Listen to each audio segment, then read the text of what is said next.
नमस्कार दोस्तों, स्वागत है आपका हमारे YouTube चैनल बायो गुरु पर। आज हम 12th बायोलॉजी का चैप्टर नंबर 14 जिसका नाम है जैव प्रौद्योगिकी का पार्ट 3 पढ़ेंगे। इस वीडियो में हम भारत में जैव प्रौद्योगिकी उद्यान के बारे में पढ़ेंगे, तो वीडियो एंड तक जरूर देखिएगा। तो चलिए शुरू करते हैं। उससे पहले यदि आपने हमारा चैनल सब्सक्राइब नहीं किया है तो सब्सक्राइब कीजिए हमारे चैनल को और बेल आइकन को जरूर दबा दीजिए। उसको शुरू करने से पहले हमारा एक टॉपिक रह गया था बायोफिल्म, उसके बारे में जान लेते हैं। बायोफिल्म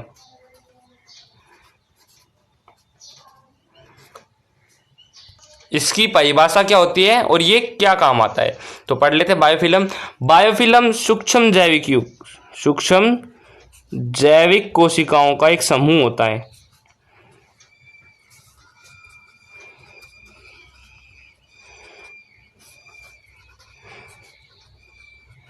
ये तो आपको पता ही होगा कि जैव प्रौद्योगिकी में क्या होता है, जो सूक्ष्म जीव होते हैं उनके द्वारा जो मानव उपयोग के लिए जो उत्पाद बनाए जाते हैं उनका अध्ययन किया जाता है किसमें, जैव प्रौद्योगिकी में। यानी बायोफिल्म क्या है, सूक्ष्म जैविक कोशिकाओं का एक समूह है जो पॉलीसैकेराइड से बनी आधात्री से ढका होता है।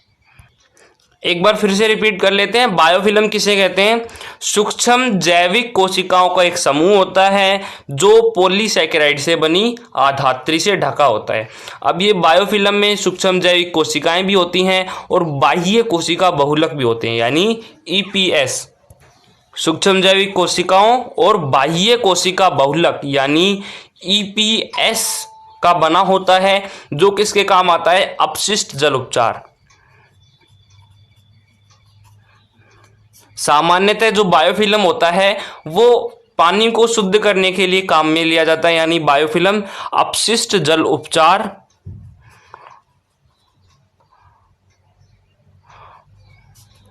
जल की शुद्धता में जो परिवर्तन होते हैं उनके द्वारा जो प्रक्रियाएं होती हैं उनका अध्ययन भी बायोफिल्म द्वारा किया जाता है। अगला टॉपिक है भारत में जैव प्रौद्योगिकी। अब जान लेते हैं कि भारत में जैव प्रौद्योगिकी की क्या दशा है। हम जानते हैं कि हमारे पूर्वज 6000 वर्ष पूर्व भी जैव प्रौद्योगिकी का महत्व जानते थे। वो जैव प्रौद्योगिकी की क्रिया द्वारा क्या करते थे, शराब, बियर, सिरका या ब्रेड का निर्माण करते थे किण्वन क्रिया द्वारा, जो किसके अंतर्गत आता है, जैव प्रौद्योगिकी के अंतर्गत आता है। अब भारत में आधुनिक समय में, वर्तमान समय में जैव प्रौद्योगिकी बहुत विकसित हो चुकी है। जैव प्रौद्योगिकी का मानव कल्याण में महत्व को देखते हुए भारत सरकार ने 1982 में जैव प्रौद्योगिकी एनबीटीबी की स्थापना की। अब ये एनबीटीबी होता है क्या है, यानी नेशनल बायोटेक्नोलॉजी बोर्ड, या फिर हिंदी में बोले तो राष्ट्रीय जैव प्रौद्योगिकी बोर्ड की स्थापना की।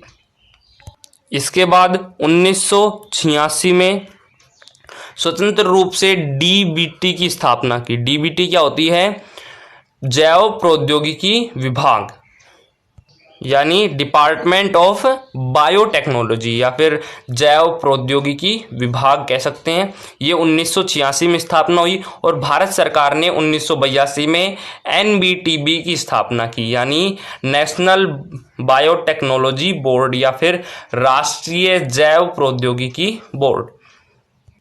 आज के टाइम में यानी वर्तमान में भारत में जैव प्रौद्योगिकी के विशेष केंद्र स्थापित हैं। बहुत सारे जैव प्रौद्योगिकी केंद्र स्थापित हैं, उनमें से कुछ महत्वपूर्ण मैं आपके सामने लिख देता हूं। पहला है भारतीय विज्ञान संस्थान। ये कहाँ है, बेंगलुरु में।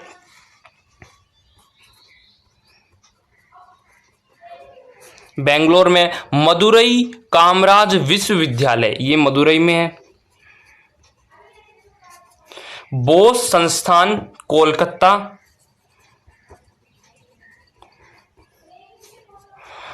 जवाहरलाल नेहरू विश्वविद्यालय यानी JNU, जवाहरलाल नेहरू यूनिवर्सिटी, ये कहाँ है, नई दिल्ली में। दिल्ली विश्वविद्यालय यानी DU, दिल्ली यूनिवर्सिटी, ये भी दिल्ली में स्थित है। पूना विश्वविद्यालय पूना में स्थित है। ये कुछ महत्वपूर्ण विशेष केंद्र थे। इनके अलावा भारत में और भी बहुत सारे जैव प्रौद्योगिकी केंद्र हैं, जैसे राष्ट्रीय रसायन प्रयोगशाला पुणे, भारतीय कृषि अनुसंधान संस्थान IART नई दिल्ली में, कोशिका व आणविक जीव विज्ञान केंद्र हैदराबाद में, राष्ट्रीय शोध क्षमता विज्ञान संस्थान नई दिल्ली में। अगला टॉपिक है जैव प्रौद्योगिकी उद्यान यानी बायोटेक्नोलॉजी पार्क। भारत में जैव प्रौद्योगिकी उद्यान 19 है, यानी बायोटेक्नोलॉजी पार्क 19 है, जिनमें से कुछ निम्न हैं। Biotechnology park Lucknow, Hyderabad biotechnology park Andhra Pradesh, golden jubilee biotechnology park for human सेरियोसी कहाँ है? कांचीपुरम केरल में है। अगला है गुवाहाटी बायोटेक्नोलॉजी पार्क आसाम में, अंतर्राष्ट्रीय जैव प्रौद्योगिकी पार्क पुणे में। अगला और लास्ट टॉपिक है जैव प्रौद्योगिकी के कार्य क्षेत्र एवं महत्व। उसमें पहला है चिकित्सा के क्षेत्र में, यानी जैव प्रौद्योगिकी का जो कार्य क्षेत्र है वो चिकित्सा के क्षेत्र में भी काफ़ी महत्वपूर्ण है। जैव प्रौद्योगिकी चिकित्सा के क्षेत्र में बहुत अधिक महत्वपूर्ण है। इसकी सहायता से, जैव प्रौद्योगिकी की सहायता से हम विभिन्न औषधियाँ तैयार कर सकते हैं।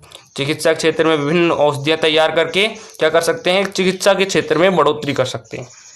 जैसे जैव प्रौद्योगिकी द्वारा हम विभिन्न औषधियों का निर्माण कर सकते हैं। विभिन्न औषधियों में होम्यूलिन मानव वृद्धि हार्मोन, विभिन्न टीके, एक कॉलोनी प्रतिरक्षा, जीन उपचार और खाद्य टीकों का निर्माण कर सकते हैं। किसके द्वारा? सूक्ष्म जीवों द्वारा। सूक्ष्म जीवों द्वारा यानी जैव प्रौद्योगिकी के द्वारा। तो इसमें फिर से रिपीट कर देते हैं, जैव प्रौद्योगिकी जो चिकित्सा क्षेत्र में काफ़ी महत्वपूर्ण है। इसके द्वारा यानी सूक्ष्म जीवों द्वारा हम होम्यूलिन मानव वृद्धि हार्मोन, विभिन्न टीके, एक कॉलोनी प्रतिरक्षा, जीन उपचार और खाद्य टीकों का निर्माण कर सकते हैं। अगला है पादप में, यानी जैव प्रौद्योगिकी का उपयोग हम पादपों में भी कर सकते हैं। पादपों में गुणन, संरक्षण, फसल सुधार में भी हम जैव प्रौद्योगिकी की अनेक विधियां विकसित की जा चुकी हैं, जैसे सूक्ष्म प्रवर्धन, कायिक भ्रूण उत्पादन, कायिक क्लोन तैयार करना, अगुणित पादपों का निर्माण करना, प्ररोशीर संवर्धन, कृषि भ्रूण का निर्माण हम किसके द्वारा कर सकते हैं? जैव प्रौद्योगिकी द्वारा, यानी सूक्ष्म जीवों द्वारा। अगला है जंतु जैव प्रौद्योगिकी के क्षेत्र में। हमने पहले भी पढ़ लिया था कि इवान विल्मट ने क्या किया था? डोली भेड़ का निर्माण किया था, जो क्या था? एक क्लोन था, भेड़ का क्लोन था। स्कॉटलैंड निवासी वैज्ञानिक इवान विल्मट ने और उनके सहयोगियों ने 6 वर्ष की भेड़, 6 वर्ष की आयु वाली फिन डॉर्सेटा की स्तन कोशिका से केंद्रक को अलग कर लिया था। केंद्रक को अलग कर लिया था और उसे स्कॉटलैंड ब्लैक फेस भेड़, ब्लैक फेस भेड़ की अंड कोशिका के साथ संयुग्मन करा दिया था। और हमें पता है कि अंड कोशिका और जो केंद्रक है वो आपस में निषेचन करके युग्मनज का निर्माण करते हैं, यानी भ्रूण का निर्माण करते हैं। तो इन्होंने क्या किया? अंड कोशिका और केंद्रक के मध्य संयुग्मन करा दिया या फिर निषेचन करा दिया और 5 जुलाई 1996 में पहला स्तनधारी का क्लोन बना। ये जो बना ये क्लोन था। क्लोन किसका था? ये जो फिन डॉर्सेटा थी इसका, यानी ये भेड़ थी, इसका पहला क्लोन बना दिया, जो स्तनधारियों का पहला क्लोन था। एक बार फिर से रिपीट कर लेते हैं। स्कॉटलैंड वैज्ञानिक, स्कॉटलैंड के रहने वाले थे इवान विल्मट और इनके सहयोगियों ने 6 वर्ष की आयु की फिन डॉर्सेटा, ये भेड़ थी फिन डॉर्सेटा, ये एक भेड़ का नाम, भेड़ की जाति है। 6 वर्ष की फिन डॉर्सेटा के स्तन कोशिका से केंद्रक को अलग कर लिया। अब उस केंद्रक को अंड कोशिका के साथ संयुग्मन करा दिया। अंड कोशिका किसकी थी? ब्लैक फेस भेड़ की थी। ब्लैक फेस भेड़ के से अंड कोशिका पृथक कर ली और उसकी अंड कोशिका को उसके केंद्रक से जोड़ दिया, यानी उनके मध्य निषेचन करवा दिया और उससे क्लोन तैयार हुआ। क्लोन किसका तैयार हुआ? फिन डॉर्सेटा का। फिन डॉर्सेटा फिन डॉर्सेटा का क्लोन क्यों तैयार हुआ? क्योंकि उसका केंद्रक लिया गया था और हमें पता है केंद्रक में क्या होते हैं? डीएनए और आरएनए होती हैं, यानी उसके जो आनुवांशिक गुण हैं वो केंद्रक में थे। अब उनका जब निषेचन कराया तो उसमें जो डीएनए और आरएनए थे वो किस में आ गए? क्लोन में आ गए। अब ये क्लोन क्या होता है? क्लोन वह होता है जो जनक के बिल्कुल समान हो, यानी जो भौतिक गुणधर्म है या फिर जो आनुवांशिक गुण हैं उनके बिल्कुल समान हो, यानी इसमें जो डीएनए और आरएनए, जो डीएनए पाया जाता है, जिस क्षार क्रम में डीएनए पाया जाता है, क्लोन में भी उसी क्षार क्रम का डीएनए पाया जाएगा और जैसे ये बाह्य संरचना में है सेम टू सेम वैसा ही क्लोन तैयार होगा। इन्होंने 5 जुलाई 1996 में भेड़ का क्लोन बना दिया था। इस क्लोन का नाम क्या रखा इन्होंने? डॉली। तो ये कई बार पूछ लिया जाता है कि पहला स्तनधारियों का क्लोन कौन सा था, तो वो इसका आंसर होगा एक डॉली नामक भेड़ था क्लोन। पहला क्लोन कौन था? डॉली नामक भेड़। इस तरह हम क्या कर सकते हैं? जैव प्रौद्योगिकी का उपयोग करके किसी भी स्तनधारी का क्लोन बना सकते हैं, जैसा कि विल्मुट और सहयोगियों ने किया। इसके बाद में आज तक 20 से ज़्यादा जंतु जातियों का क्लोन बना सकते हैं। यानी जब इवान विल्मुट ने 22 फरवरी 1997 में इसकी घोषणा की कि हमने पहला स्तनधारी का क्लोन बना दिया, और वो क्लोन किस तरह से बनाए, तो तब से लेकर आज तक टोटल 20 प्रकार की जातियों का क्लोन बनाया जा चुका है। 20 जातियों का। इन्होंने एक जाति का बनाया था, फिन डॉर्सेटा का। इसी प्रकार सभी वैज्ञानिक मिल गए किसका? इस क्लोन बनाने में। तो आज तक 20 जातियों का क्लोन बना चुके हैं। किसके द्वारा? जैव प्रौद्योगिकी द्वारा या फिर सूक्ष्म जीवों द्वारा। अगला महत्व है व्यावसायिक महत्व। व्यावसायिक महत्व हमें पता है कि जैव प्रौद्योगिकी में क्या होता है? सूक्ष्म जीवों द्वारा मानव उपयोग के लिए जो उत्पाद बनते हैं उनका अध्ययन किया जाता है, तो उसमें एक व्यावसायिक महत्व भी है।